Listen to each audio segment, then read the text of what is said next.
Hi dear students, നമ്മളിനി അടുത്തത് നമ്മുടെ ഇതിലേക്ക് കടക്കാൻ പോവുകയാണ്. അക്കൗണ്ടിങ് പാർട്ടിലേക്ക് ഇതിൻ്റെ കടക്കാൻ പോവുകയാണ്. അപ്പോൾ ഇതിൻ്റെ അക്കൗണ്ടിങ് പാർട്ടിലേക്ക് കടക്കുന്നതിന് മുമ്പ് ഞാൻ നിങ്ങളോട് ഓൾറെഡി നമ്മളിതിൻ്റെ കഴിഞ്ഞ 2 ക്ലാസ്സുകളിലായിട്ട് നമ്മൾ ഇതിൻ്റെ തിയറി പാർട്ടുകളാണ് പറഞ്ഞുകൊണ്ടിരുന്നത്. തിയറി പാർട്ടുകൾ എന്ന് പറയുമ്പോൾ 2 പാർട്സ് തിയറി എന്ന് പറയുന്നത് 2 ക്ലാസ്സുകളായിട്ട് നമ്മൾ പറഞ്ഞു. എന്താണ് ബോണസ് ഷെയർസ് എന്നുള്ളതും അതിൻ്റെ കുറേ കാര്യങ്ങളൊക്കെ നമ്മൾ പറഞ്ഞു. തിയറിയൊക്കെ നമ്മൾ നന്നായിട്ട് പറഞ്ഞിട്ടുണ്ട്. അതൊക്കെ എല്ലാവരും കണ്ടു കേട്ടു എന്നൊക്കെ വിശ്വസിക്കുന്നു. എന്നിട്ട് നമ്മൾ അടുത്ത ഭാഗത്തേക്ക് ഇനി പോവുകയാണ്.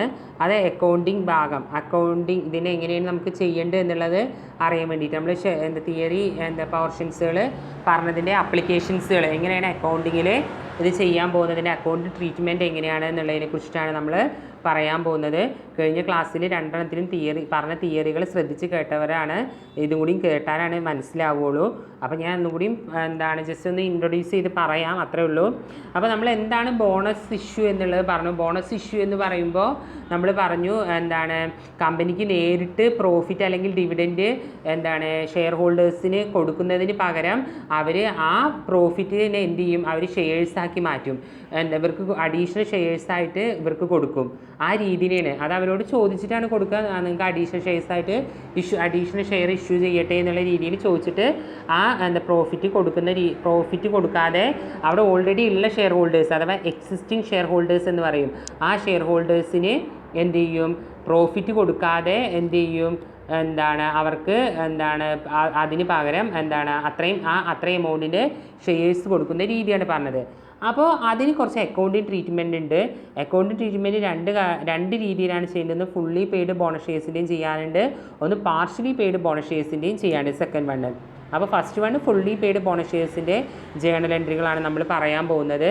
അപ്പോൾ fully paid bonus shares journals എന്താണെന്ന് വെച്ചാൽ ആദ്യം പറയുന്നത് ഈ ബോണസ് ഷെയർസ് ഇഷ്യൂ ചെയ്യുന്നത് പാറിലാണെങ്കിൽ ഈ ബോണസ് ഷെയർസ് ഇഷ്യൂ എടുത്തു കൊടുക്കുക. ബോണസ് ഷെയർസ് എന്ന് പറയുന്നത് അത് പ്രോഫിറ്റ് തന്നെ ആയിക്കൊള്ളുന്നില്ല. പല രീതിയിലുള്ള ഫണ്ടുകളായിരിക്കും ബോണസ് ഷെയർസിൻ്റെ പ്രോഫിറ്റ് എന്ന് പറയുന്നത് പല രീതിയിലുള്ള ഫണ്ടുകളായിരിക്കും. പല രീതിയിലുള്ള ഫണ്ടുകളിൽ നിന്നായിരിക്കും. ആ ഫണ്ടുകൾ ഏതൊക്കെയാണ് നമ്മൾ അറിയണം. അപ്പോൾ ഷെയർസ് ഇഷ്യൂ ചെയ്യുന്ന പാറിലാണെങ്കിൽ അഥവാ നോമിനൽ വാല്യൂ അല്ലെങ്കിൽ ഫേസ് വാല്യൂ 100 രൂപ വരെയുള്ള ഷെയർസ് 100 രൂപയ്ക്ക് തന്നെ ഇഷ്യൂ ചെയ്യുന്ന രീതിയിലാണ് നമ്മൾ എന്ത് വിളിക്കുക, അറ്റ് പാർ എന്ന് പറയുക. അപ്പോൾ ഇത് ഇഷ്യൂ ചെയ്യുന്ന അറ്റ് പാറിലാണെങ്കിൽ നമ്മൾ ഏതൊക്കെ ഫണ്ടിൽ നിന്നാണോ നമ്മൾ നമ്മുടെ ബോണസ് ഷെയർസ് അഡീഷണലായി ഇഷ്യൂ ചെയ്യാൻ വേണ്ടി എടുക്കുന്നത് അത് ഏതൊക്കെയാണ് ക്വസ്റ്റ്യന് തന്നിട്ടുള്ളത് വെച്ചാൽ, ഇപ്പോൾ ക്യാപിറ്റൽ റിസർവ് മാത്രമേ തന്നിട്ടുള്ളൂ വെച്ചാൽ capital reserve account up to bonus to share holders to share holders എന്ന അക്കൗണ്ട് എന്ന് എഴുതിയാൽ മതി. അല്ല നിങ്ങൾക്ക് ഇത് മാത്രമേ ഉള്ളൂ എന്ന് വിചാരിച്ചോ, സെക്യൂരിറ്റി പ്രീമിയം മാത്രമേ തന്നിട്ടുള്ളൂ വെച്ചെങ്കിൽ security premium account up to bonus to share holders എന്ന് എഴുതിയാൽ മതി. അങ്ങനെ ഈ തരുന്ന ഫണ്ടുകൾ ഉണ്ടാവും. നമ്മൾ ബോണസ് ഷെയർസ് അഡീഷണലായിട്ട് ഇഷ്യൂ ചെയ്യുന്ന ഫണ്ടുകൾ ഏതൊക്കെയാണ് നോക്കുക. ക്വസ്റ്റ്യനിൽ ക്യാപിറ്റൽ റിസർവ് ആണോ, സെക്യൂരിറ്റി പ്രീമിയം ആണോ, ക്യാപിറ്റൽ റിഡംഷൻ റിസർവ് ആണോ, ഡിബഞ്ചർ റിഡംഷൻ റിസർവ് ആണോ, ജനറൽ റിസർവ് ആണോ, പ്രോഫിറ്റ് ആൻഡ് ലോസ് അക്കൗണ്ട് ആണോ നോക്കുക. ഈ ഐറ്റംസിൽ ഏതെങ്കിലും ഒന്ന് ഉണ്ടെങ്കിൽ അതിനെ ഡെബിറ്റ് ചെയ്യുക. ഇതൊക്കെ പാടുണ്ടെങ്കിൽ ഒക്കത്തിനെ ഡെബിറ്റ് ചെയ്യുക. എന്നിട്ട് എന്ത് ചെയ്യുക, to bonus to share holders account എന്ന് എഴുതുക. ഇത് ഇമ്പോർട്ടൻറ്റ് ജേണൽ എൻട്രിയാണ്. ഫുള്ളി പെയ്ഡ് ബോണസ് ഷെയർസിൻ്റെ ജേണൽ എന്ന് പറയുന്നത് ഇഷ്യൂ ചെയ്യുന്നത് പാറിലാണെങ്കിൽ 100 രൂപ വിലയിലെ ഷെയർ 100 രൂപയ്ക്ക് തന്നെ കൊടുക്കുന്ന രീതിയിലാണെങ്കിൽ നമ്മൾ ഈ പറയുന്ന കാര്യങ്ങളൊക്കെ ഡെബിറ്റ് ചെയ്യണം. അത് ക്വസ്റ്റ്യൻ തന്നിട്ടുണ്ടാവും ഏതാണോ എന്നുള്ളത് അതെടുത്ത് ഡെബിറ്റ് ചെയ്യുക. To bonus to share holders എന്ത് ചെയ്യുക, ക്രെഡിറ്റ് ചെയ്യുക. എന്നിട്ട് ഇതിൻ്റെ ബാക്കി എൻട്രിയാണ് പറയുന്നത് ഇഷ്യൂ ചെയ്യുമ്പോൾ ഈ ഷെയർ ക്യാപിറ്റലായിട്ട് ബോണസ് ഷെയർസ് ഇഷ്യൂ ചെയ്യുമ്പോൾ bonus to share holders account up to share capital account എന്നുള്ള എൻട്രിയാണ് വരിക. എന്നിട്ട് ഇതിന് നമ്മൾ convert bonus is given to convert partially paid up shares into fully paid shares. ചില ബോണസുകൾ പാർഷ്യലി പെയ്ഡപ്പിനെ എന്ത് ചെയ്യണം, ഫുള്ളി പെയ്ഡപ്പ് ഷെയർസാക്കി മാറ്റിയിട്ടാണ് നമുക്ക് എന്ത് ചെയ്യാൻ പറ്റുള്ളൂ, അത് ചെയ്യാൻ പറ്റുള്ളൂ.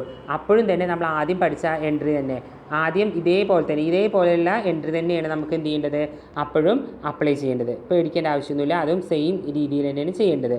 പിന്നെ എന്താണ് മൊത്തം ഫുള്ളി പെയ്ഡ് ഷെയർസ് അല്ലെങ്കിൽ ഏതാണോ ഇനി അടയ്ക്കാനുള്ളത്. ഇപ്പോൾ ഷെയർ ഫൈനൽ കോൾ ആണെങ്കിൽ share final call account debit to share capital on making due the final call. അതെന്ത് ചെയ്യുക, നമ്മൾ അടച്ച ശേഷം മാത്രമാണ് എന്ത് ചെയ്യാൻ പറ്റുള്ളൂ, അതിനെ ബോണസ് ഇഷ്യൂ ചെയ്യാൻ പറ്റുള്ളൂ. പിന്നെ bonus to share holders account debit to share final call account. അത് അങ്ങനെ എന്നിട്ട് നമ്മൾ എന്ത് ചെയ്യണം, ഇതിനെ ബോണസ് യൂട്ടിലൈസ് ചെയ്യുമ്പോൾ എൻട്രിയാണ് സി പറഞ്ഞിരിക്കുന്നത്. Bonus to share holders account debit to share final call account on utilisation of bonus. എന്നിട്ട് അത് എഴുതുക. അത് കഴിഞ്ഞാൽ general entry for cash bonus. Cash bonus ഇതൊന്ന് ജസ്റ്റ് ഇങ്ങനെ ഓർത്ത് വെച്ചാൽ മതി. ഈ ജേണൽ എൻട്രി ക്യാഷ് ബോണസ് ചെയ്യുമ്പോഴുള്ള ജേണൽ എൻട്രി എന്താണെന്ന് മാത്രമാണ്. ക്യാഷ് ബോണസ് എന്ന് പറയുന്ന എൻട്രി ചെയ്യുന്ന സമയത്തുള്ള എന്താണെന്ന് വെച്ചാൽ profit and loss account debit to bonus payable അക്കൗണ്ടും bonus payable account debit to bank അക്കൗണ്ടും. ക്യാഷായിട്ട് ബോണസ് റിക്വേർഡ് കിട്ടുകയാണെങ്കിൽ നമ്മൾ എന്ത് ചെയ്യണം, അത് പ്രോഫിറ്റ് ആൻഡ് ലോസ് അക്കൗണ്ടിലേക്ക് മാറ്റണം. അതാണ് profit and loss account debtor bonus payable ഈ എൻട്രി വരുന്നത്. ഇത് ജസ്റ്റ് പഠിച്ചു വെച്ചാൽ മതി. ഇത് ചെയ്യാനും നമുക്കില്ല. Bonus payable account debit to bank account. Cash bonus എന്താണെന്നുള്ളത് നമ്മൾ ഫസ്റ്റ് ചെയ്യാൻ നിങ്ങൾക്ക് തിയറിയിൽ പറഞ്ഞു തന്നിരുന്നു. ക്യാഷ് ബോണസ് എന്താണെന്നുള്ളത് പറഞ്ഞു തന്നിരുന്നു. ആ ക്യാഷ് ബോണസിൻ്റെ എൻട്രി മാത്രമാണിത് കേട്ടോ. ഇത് വെച്ച് പ്രോബ്ലംസ് ഒന്നും വർക്കൗട്ട് ചെയ്യാനല്ല, ജസ്റ്റ് ഒന്ന് മനസ്സിലാക്കി വയ്ക്കാൻ മാത്രമാണ് ഇത് ചെയ്യുന്നത്. ഇനി ഇത് നിങ്ങളുടെ ബുക്കിലുള്ള രീതിയിലുള്ളതാണ്.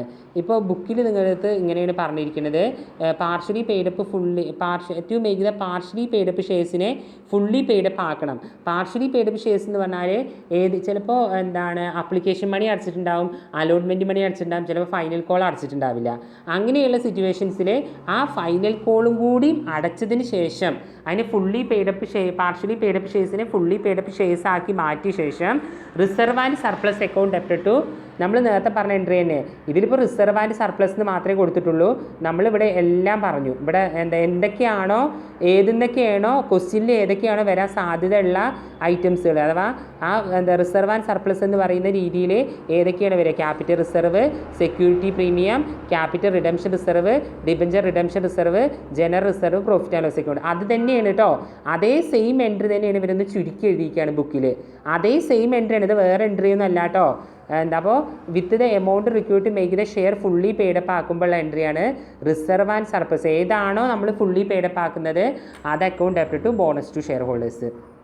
ഇനി അതിന് ആ ഡ്യൂ എമൗണ്ട് അടയ്ക്കുമ്പോൾ equity share final call account debtor to equity share capital. പിന്നെ അതെന്ത് ചെയ്യുക, എമൗണ്ട് ബോണസായിട്ട് ഇഷ്യൂ ചെയ്യുമ്പോൾ. അപ്പോൾ ഈ ജേണൽ മൂന്നെണ്ണം പിന്നെ നിങ്ങൾ ഇതായിട്ട് പഠിച്ചു വെച്ചാലും മതി. പക്ഷേ ഏറ്റവും സിമ്പിളായിട്ട് നിങ്ങൾക്ക് പഠിക്കാൻ എളുപ്പം ഈ എൻട്രിയാണ്. കാരണം ഈ രീതിയിലായിരിക്കും ക്വസ്റ്റ്യനിലൊക്കെ ചോദിച്ചിട്ടുണ്ടാവുക. ഇതേപോലെയുള്ള ഐറ്റംസുകൾ ഉണ്ടാവും. ഇതേപോലെ ഐറ്റംസുകൾ ഇതൊക്കെ ഇത് മനസ്സിലാവണമെങ്കിൽ നമ്മൾ ഇത് വെച്ച് പഠിച്ചാലാണ് നിങ്ങൾക്ക് എന്ത് ചെയ്യുള്ളൂ, കറക്റ്റായിട്ട് ഐഡിയ കിട്ടുള്ളൂ. പിന്നെ നിങ്ങളുടെ ബുക്കിലുള്ള എൻട്രിയിലുള്ള ഈ കൺഫ്യൂഷൻ തീർക്കാൻ വേണ്ടിയിട്ട് മാത്രം ഒന്ന് ഇത് ഇട്ടതാണ് കേട്ടോ. നിങ്ങൾക്ക് വേണമെങ്കിൽ ഇത് പഠിച്ചാലും പ്രശ്നം, നിങ്ങൾക്ക് കൺഫ്യൂഷനൊന്നും ഇല്ലെങ്കിൽ ഈ ബുക്കത്തെ എൻട്രി പഠിച്ചാലും മതി. രണ്ടും സെയിം ആണെന്നുള്ളത് ആദ്യം ആലോചിച്ച് വെക്കുക. ഞാൻ അതെന്താ സാർ രണ്ടെണ്ണം എന്നുള്ളത് ചോദിക്കരുത്. ഇത് രണ്ടും പറഞ്ഞത് ഒരേ കാര്യം തന്നെയാണ്. ഒരേ കാര്യം തന്നെയാണ് പറയുന്നത്. ഫുള്ളി പെയ്ഡ് ബോണസ് ഷെയർസിൻ്റെ എൻട്രിയാണ് അടുത്ത് കൊടുക്കുന്നത്. രണ്ടും സെയിം ആണ്. പക്ഷേ ഏതൊക്കെ ഐറ്റംസുകളാണെന്ന് അറിയാൻ വേണ്ടിയിട്ട് മാത്രം ഞാൻ ക്വസ്റ്റ്യനിൽ വരുന്ന എല്ലാ ഐറ്റംസുകളും ഒരുമിച്ച് അറിയാൻ വേണ്ടിയിട്ട് അതിനൊക്കെ ഡെബിറ്റ് ചെയ്തിട്ട് നിങ്ങൾക്ക് ഒരു ജേണൽ എൻട്രി പ്രിപ്പയർ ചെയ്തു എന്നുള്ളൂ. അപ്പോൾ ആ രീതിയിൽ നിങ്ങൾ മനസ്സിലാക്കി വെക്കണം. ഇനി ജേണൽ എൻട്രീസുകളൊക്കെ നന്നായിട്ട് നോട്ട്ബുക്കിലേക്ക് എടുത്തെഴുതുക. ഏതാണ് നിങ്ങൾക്ക് ഏറ്റവും കൂടുതൽ നോക്കിയിട്ട് മനസ്സിലായിച്ച ആ ജേണൽ എൻട്രി എടുത്തെഴുതിക്കോ, പ്രശ്നമൊന്നുമില്ല.